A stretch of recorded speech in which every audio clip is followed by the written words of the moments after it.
on est bien installé. Monsieur le Président de la République, Madame l'ambassadrice, Monsieur l'ambassadeur, Madame le consul du Sénégal, Mesdames, Messieurs, Monsieur le Président, c'est un grand honneur pour moi de vous accueillir aujourd'hui à l'Hôtel de Ville de Marseille au nom de votre maire, Jean-Claude Gaudin, lequel m'a chargé de vous adresser ses plus sincères salutations amicales.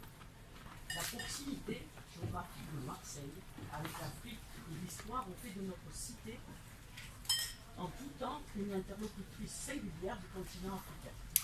Par essence, Marseille, vous l'avez dit, est pluriculturelle et au fil des siècles, elle s'est constituée par l'arrivée de nouvelles communautés qui l'ont enrichie et diversifiée, la rendant unique dans le paysage français. Je ne sais pas si nous pouvons encore parler de diaspora, tant les nouveaux arrivants ont dû à la fois se fondre dans le projet de la République et de ses valeurs et dans celui de notre cité. Certes, chacun garde des liens avec son pays d'origine, entretient l'espoir et non de les retourner un jour, mais il existe une chose supplémentaire. C'est le fort sentiment d'appartenance à cette ville, car on peut être français, Bissau, guinéen, les deux à la fois, mais on est en plus marseillais.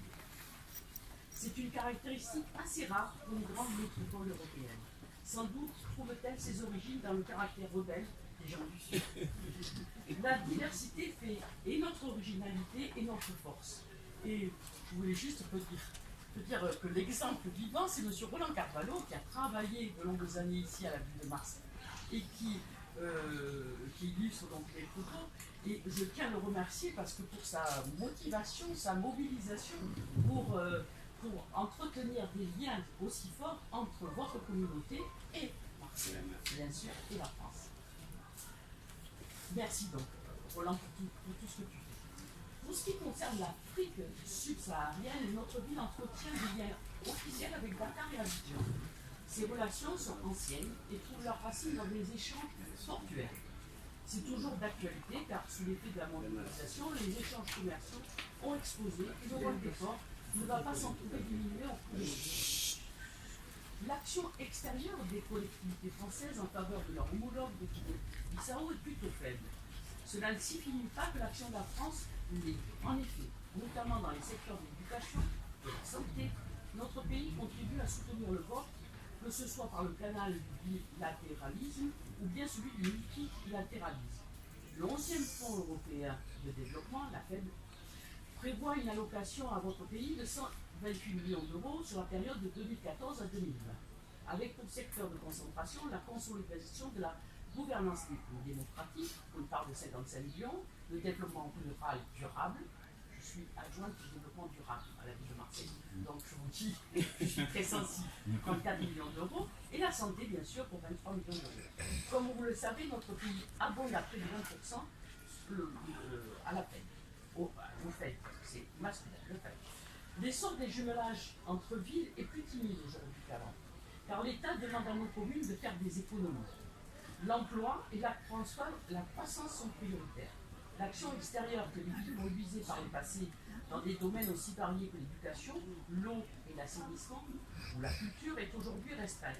Mais dans un monde multipolaire où sont rebattues les cartes de la géostratégie, les échanges économiques semblent devoir toujours plus guider la marche de notre planète. C'est pourquoi nous devons concentrer nos efforts de coopération sur ce point, dans une logique de bénéfices réciproques avec des acteurs variés comme les chambres consulaires, les entreprises et les banques.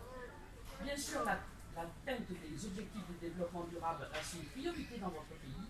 Chez nous, le soutien à ces objectifs passe essentiellement par la politique nationale, largement confiée à quelques acteurs comme l'AFD, l'IRD, le CNRS et l'INRA, ainsi que les universités. Aix-Marseille Université, l'AMU, vous le savez, accueille de nombreux étudiants africains de votre pays. J'ai lu avec grand intérêt que la Guinée-Bissau s'était dotée d'un vaste plan de développement à l'horizon jusqu'à 2025, terra banca. Il faut mieux le faire connaître, favoriser les échanges entre les acteurs privés de notre ère métropolitaine et ceux de Bissau. Il faut rejoindre l'initiative d'Africanim. Je remercie les représentants d'Africanim d'être venus aujourd'hui pour vous rencontrer. Et je pense que c'est un de nos rôles fondamentaux, c'est de créer créer ces rencontres qui visent à renforcer les liens économiques entre Marseille et le continent africain. C'est par le commerce, l'innovation, la recherche, les investissements et le développement des infrastructures que doit se structurer durablement notre relation. Pour cela, il faudra apprendre à mieux se connaître. Monsieur le Président, je souhaiterais conclure en évoquant brièvement le processus électoral particulièrement décisif qui est en cours dans votre pays.